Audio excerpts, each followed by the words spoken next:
My name is Chizoma Nosike, and I'm the founder and president of Acclaim Home Healthcare, an agency in Worcester, Massachusetts that has been serving patients in Worcester since 2005.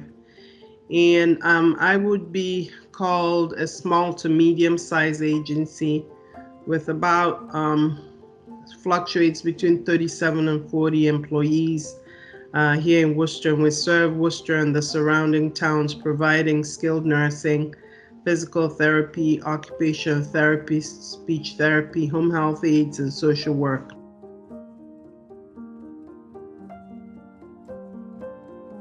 Right about March of this year, we started to realize that the COVID situation was different from what we were hearing on the news about it being the same thing as the flu.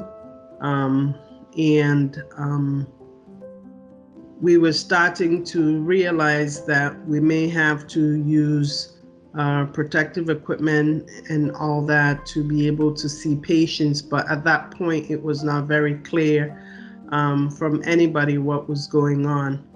By the time the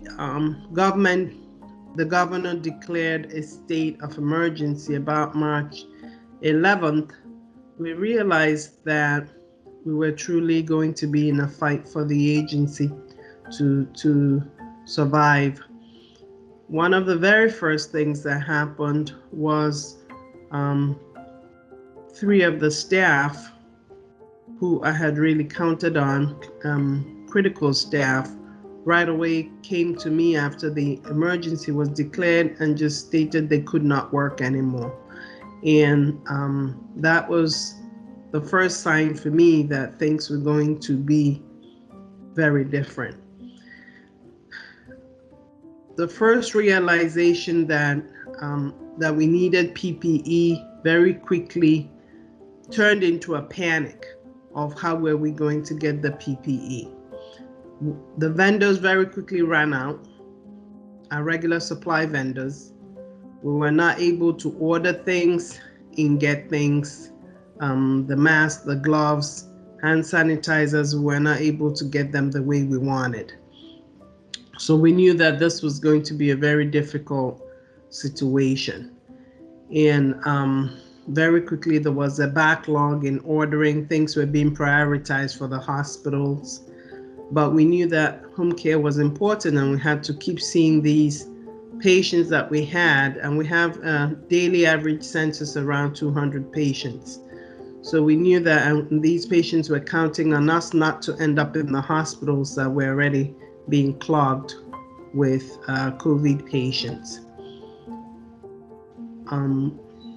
I was able to reach out to the emergency preparedness team at the Department of Health in Worcester, who had started to put together a way to be able to help people to get the much needed PPE so that the staff could continue to do what they do. I was able to start to receive some supplies from them: gloves, masks, gowns, whatever we needed, hand sanitizers. And I had to keep them informed on a weekly basis what I had and what I needed from them. At some point, we had to take delivery at any point in day or night. Occasionally, the supply would come in the middle of the night from either the State Department of Health or from MEMA or FEMA, and I would have to take the delivery in my home, even if it was in the middle of the night. I would have to direct them to my house, the driver to my house, the delivery van, and then I would take stock of it in my house and then bring it to the office. Once we actually had the National Guard come to the office with boxes of supplies in full National Guard gear to be able to deliver supplies to us. So it really did feel like a wartime footing for people. We had to also close down the office from unnecessary traffic from the staff, But at the same time, we were very mindful of the staff knowing we were there for them and that we would continue to do whatever it took to keep the office going. So after the initial staff quit, we did not lose any other staff during the whole time. I think that one of the reasons may have been not just the confidence that we're getting the PPE that they needed, but constantly being in touch with the staff, reassuring them, being transparent with what we were hearing from Department of Health, what the CDC guidelines was telling us, all the resources that the Home Care Alliance was posting on their website and through the different daily communications. We really felt supported by the Home Care Alliance. And so being able to communicate all of that to the staff, telling them what was going on, but also urging them to remain calm. I did group texts, I did group calls. I basically was able to just keep people informed as to where we were at as an agency, and also, what challenges we were facing. Another thing that I found that very quickly I needed to do, I felt in myself, was very early on, way before the PPP loan became available, I realized that if I was in the field, I would have wanted someone to offer me a hazard pay. And so very early, I was able to institute a hazard pay for all the staff, all the clinical staff going out there.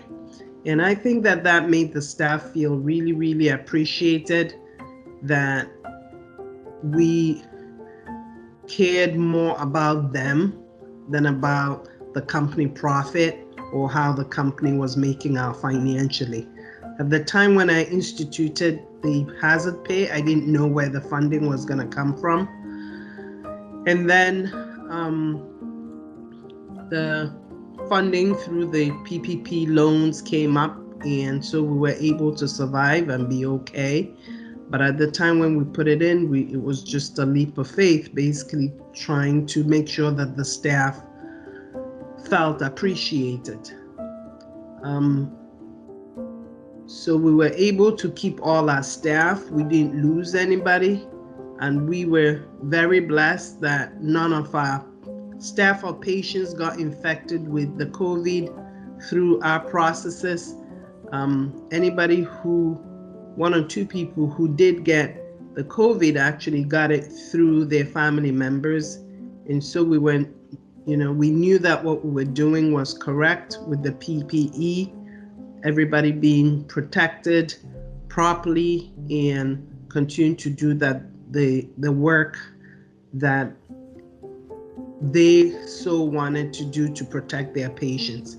And one of the things very early on that I had said to the staff was, these patients are truly homebound, most of them.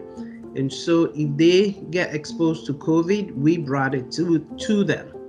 And so for the staff, they took it very seriously to be able to protect these patients that they had worked with and that they love very much, like their own family. And we were very blessed that we did not expose our patients to COVID, and that in turn, our staff largely did not get exposed to COVID. So that was the climate in which we operated, and we are still trying to keep on top of things now and watch how the COVID situation evolves and make sure that the staff don't let their guard down. And that's how we kept in touch, and we still have Zoom meetings for our staff meetings. We moved a lot of things virtual, just so that the less people that are in the office, and all the office staff wear masks and we're socially distanced so that we continue to keep each other safe.